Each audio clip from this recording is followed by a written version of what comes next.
দাঁড়াও, 1 মিনিট, নদীটা গান গাইছে কেন? মিনি মাহি আর তার বন্ধুরা নদীর পাশে বসেছিল। হঠাৎ তারা মিষ্টি গান শুনতে পেল। শব্দটা নদীর ভেতর থেকে আসছিল। চিকু কাছে গিয়ে উড়ে দেখলো, সে একটি ছোট্ট ঝলমলে শামুক দেখতে পেল। ঢেউ লাগলেই শামুকটা গান করছিল, কিন্তু শামুকটা খুব একা ছিল। মাহি নদীর পাশে বসে শুনতে লাগলো তার গান। সবাই তার সাথেই বসে রইল।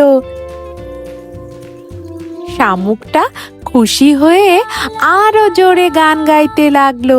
রহস্যের সমাধান হলো।